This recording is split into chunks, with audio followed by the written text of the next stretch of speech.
Welcome back to No Man's Sky, everyone. Jason here, and in today's video I am going to show you the best ship upgrade. It is absolutely, bar none, the best upgrade. It's basically a solar panel for your starship. Now, you're going to understand that when we get into it, so let's jump into it.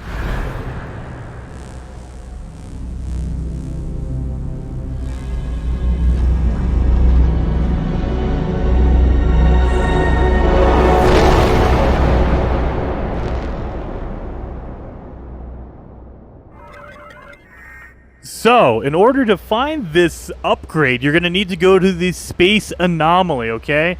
And I hope you guys are seeing the pattern here. Every time you need a really cool upgrade or you need a cool blueprint, the Space Anomaly is your best friend. So, let's head to the Space Anomaly and see that upgrade. And actually, guys, I want to say something really quick. For everyone who's having problems finding the Space Anomaly, you have to, number one, you have to progress far enough into the story for it to show up, okay? And so, if you can't call it in, like if you press down on your D-pad, you go over, and you'll see this cool, like, star symbol with a circle around it. That's your anomaly, and it even says summon the Space Anomaly. If you don't have that option, that means you're not far enough in the story, or you didn't talk to Polo or Nada, okay? You have to go talk to them, kind of explore around the Space Anomaly and talk to some of the aliens on there, and then you'll be able to keep calling it back. The other thing is, if you've gotten to that far in the story and then you left the system that it spawned into, because there's a point in the story where the Space Anomaly comes to you. And so if you weren't paying attention or if you accidentally left and you don't remember where it is, head into your... press down on your D-pad, go to your galaxy map, alright? And look at my system right here. You see I have it highlighted? There's that yellowish circle over here. It says the current system. Let's hit Y to expand that. That's going to be triangle on PlayStation 4. And you can see all this information in there. You know, the Viking system, it's scientific, perilous, conflict level. But at the bottom it says the Space Anomaly is there. So there you go. The Space Anomaly is there. And so if you're in a different system, like you're way over here, let's say, hey, you know, you traveled, you were looking for other stuff and you're way over here. Look around and then look at that. Boom. There's markers where everything is, all right? So go check out those markers.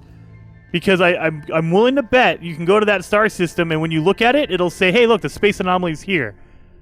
That's when you know, okay, that's where my Space Anomaly is. Problem solved, all right? So hopefully that helps you guys when trying to find the Space Anomaly, but that doesn't solve the problem of getting the best technology into your starship, so let's board the Space Anomaly and get that upgrade.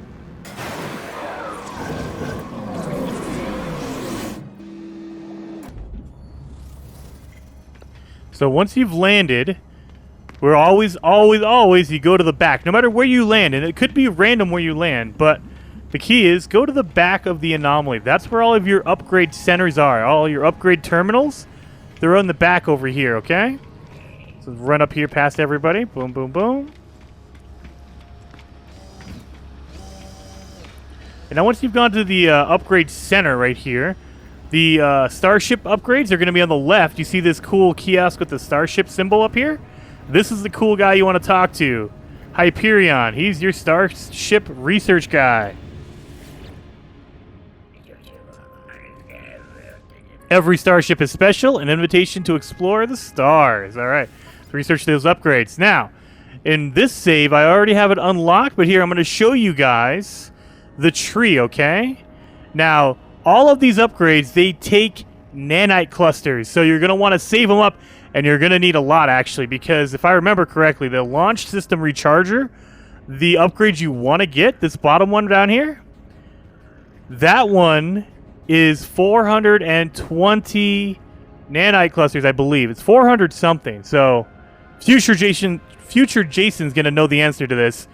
Previous Jason doesn't know the answer. So, but it's on the screen now. You guys can see it. So look at that thing. It's 420, I believe. So it's gonna cost a lot. But you have to buy the efficient thrusters first in order to get to your launch system recharger. Okay, so you have to buy that one first. That's another 120. So save up between 5 and 600 nanites before you even try to do this, all right? You're going to need that many just to get it, but that doesn't even give you the upgrade. That just gives you the blueprint. You still have to build this thing. So once you've bought that, let's head down to our planet, because we're going to need to fashion some pieces and some materials to create that upgrade. So once you've landed down on the planet, it's time to build that upgrade. So let's go into our menu. And like all the other upgrades, you want to select it from your Install Technology menu. So pick an open spot wherever you want to place it, and don't worry about it. If you mess it up, you can always pick it up and move it later. So this is not imperative on where you put it.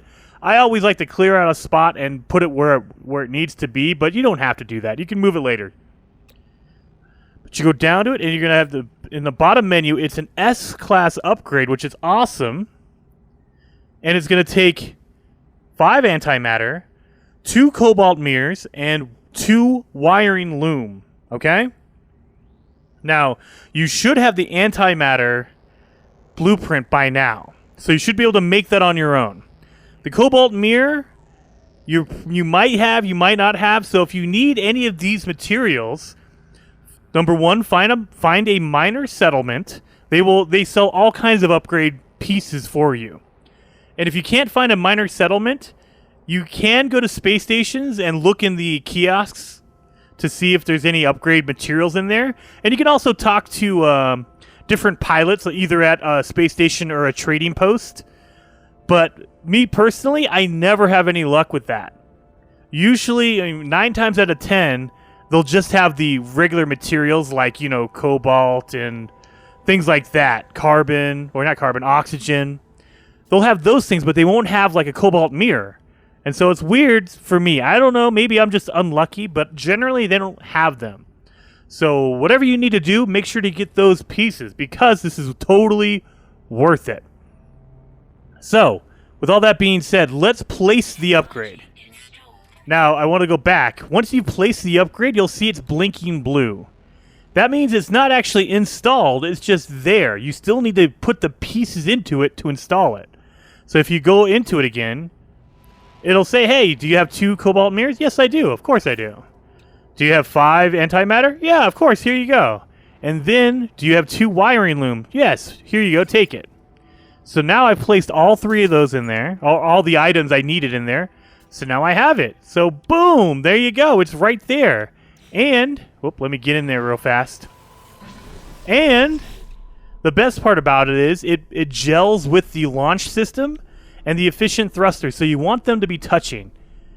Okay? That way it gives you the best bonus possible. So what I mean by that is all of the stuff works together in unison. So your efficiency thrusters will subtract 20% of the cost. So if it costs 100 fuel, I don't think anything costs 100 fuel, but if it costs 100 fuel, if you put an efficiency thruster on it, it'll only cost 80 after that because it'll subtract 20%. But I've noticed that if you actually have it together with everything else, you get a little bit extra, like 2 or 3% extra. Okay, so that's really important. 2 or 3% might not sound like a lot, but it is a lot when you're continually taking off and going other places. So what does the launch system recharger do? Well, it will slowly refill your launch fuel. That is crazy, but there are some stipulations. It does not do it at night. It has to be daylight because it's basically a solar panel. Okay? So you need sunlight bouncing off of you. The other thing is, it needs to be parked. It needs to be on the ground or on a platform, and you have to be outside of it. If you sit inside of it, like right now, look at I'm sitting inside of it. That's why I sat inside of it. I'm within it, and you see this launch thruster. It's at 11% now, and it's not moving at all. It's not recharging. There's sunlight out. We're good to go, right? Why is it not recharging? Well, let me step out for a second, and now let's go over to it. And I might have run out of sunlight, so hopefully it starts charging. If not, I'm going to have to move and go somewhere else. So let's sit here for a second. There you go, 12%. Now, I'm going to put a timer on the screen now. I believe it's about 30 seconds for 1%. I'm actually gonna put a timer up on this thing. That way I know. Oh man, I missed it. Okay. On the next percent, I'm gonna hit my timer. This is for me personally. You could do it too if you'd like.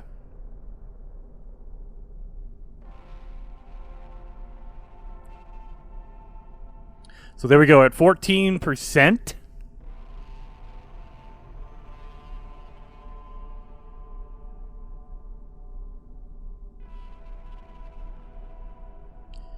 So that is what, 14 seconds? It takes, for every 1% increase, it's about 14. I'm going to say 15 seconds just to round it off. So every 15 seconds, you're gaining 1% recharge. But again, it only works when the sun's out. So when that sun disappears, it just stops working, okay? So keep that in mind. But it's free fuel. It's to the point where I will purposely land during the day, and I won't have to recharge it ever because it just recharges itself. You come back, and it just fully charged. You could totally go somewhere and do that. So let's go back into it. I think I need 20% so I could take off. But yeah, you don't have to do anything to it. You don't have to, refuel it or repair it or anything like that. There's no maintenance on it. It just goes, you guys. So do it.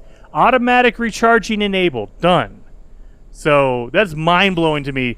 The best tech in the game. The best tech ever, potentially. I mean, I know I put out a video yesterday saying that the optical drill and the survey were on your multi-tool were the best ones. I think this gives them a really good run for their money. I mean, this might actually beat them out just because you don't have to ever refuel your ship as long as you land in the daylight. Now let's go. Look, boom. And it always is the same speed. So whether you're doing it at 1% or you're doing it at 71%, it'll always recharge at the same speed. But yeah, again, even if the sunlight's there, looking, you're flying through sunlight, it will not recharge if you're inside of the ship. You have to be outside of it. That's a huge deal. So let's go down here, land where there's sunlight. So actually, you know what? I'm just dragging this video on. I'm so pumped up to show you guys how it works that, I know you guys probably get it. Oh, look it. Here is a minor settlement. This is what they look like. Boom. I just randomly ran into one. Holy cow. So that's what you want to look for. Look for a building that has a launch pad attached to it, a landing pad right here. That's how you know it's a minor settlement. And you just walk in, and here's the upgrades right here. So in case you need them, I know I've showed this before, but, hey, just in case, come talk to this merchant, and he'll sell you, upgrade materials for everything. So purchase components. So yeah, anything. You got your hermetic seal, antimatter housing, all this stuff right here. Salt refractor, semiconductor. There you go. So you should be set to go. There's no reason that you wouldn't be able to upgrade that thing. Oh, and also check the multi-tool box just in case there's a really cool multi-tool in there. Anyway, I'm just dragging this thing on. But I mean, look at, I'm on a landing pad and I had what, 1%? I'm up to 4 already. Oh yeah, and another note. There is a day-night cycle that is set. It is 15 minutes for daylight and 15 minutes for nighttime. Keep that in mind. 15-15. So therefore, I mean, if you land perfectly at dawn, you could potentially refill your entire ship from 0 to 100% on your launch fuel. Okay? So 15 minutes for daylight and 15 minutes for nighttime. Keep that in mind, okay? Secret thing you didn't know, or you might not have known. Some of you guys, I know you guys are out there, you know the limits or anything like that. So I hope you guys like this video, kind of going over the best tech for a spaceship ever. If you did, hit that like button for me. And if you want to see more, subscribe to the channel. I'm uploading videos all the time, so check back for more, and I will see you guys next time.